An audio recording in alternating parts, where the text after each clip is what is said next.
In the past few weeks, Wall Street's been rocked as banks closed and markets tumbled. But for many of you, the people I've met in town halls, backyards, and diners across America, our troubled economy isn't news.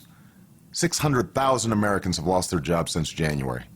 Paychecks are flat, and home values are falling. It's hard to pay for gas and groceries, and if you put it on a credit card, they've probably raised your rates. You're paying more than ever for health insurance that covers less and less. This isn't just a string of bad luck. The truth is, though, while you've been living up to your responsibilities, Washington has not. That's why we need change. Real change. This is no ordinary time, and it shouldn't be an ordinary election.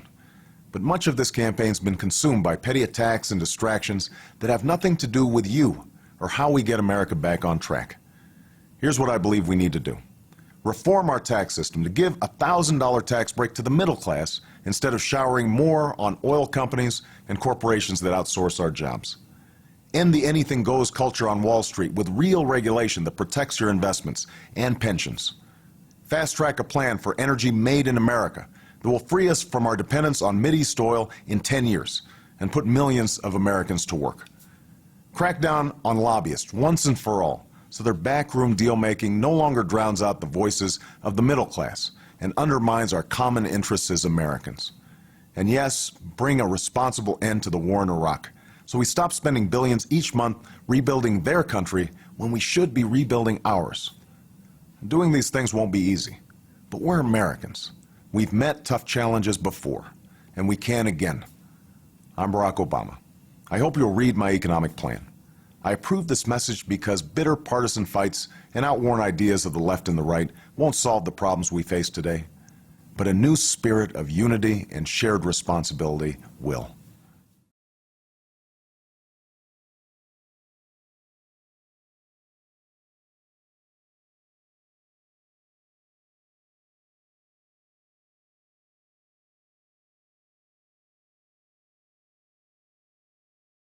We are in a defining moment in our history.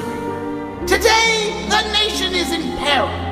Fear grips the neck of our country like a python. The dream of dominating the weather with a massive, unstable device is slowly drifting away. And that is why the same old Washington textbook campaigns just won't do.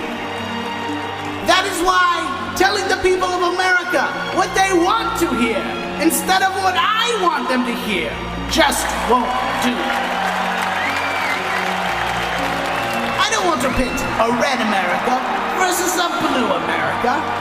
I want to be the ultimate leader of the United States of America.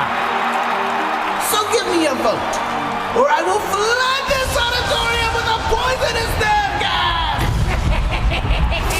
I'm Cobra Commander, and I approve this message.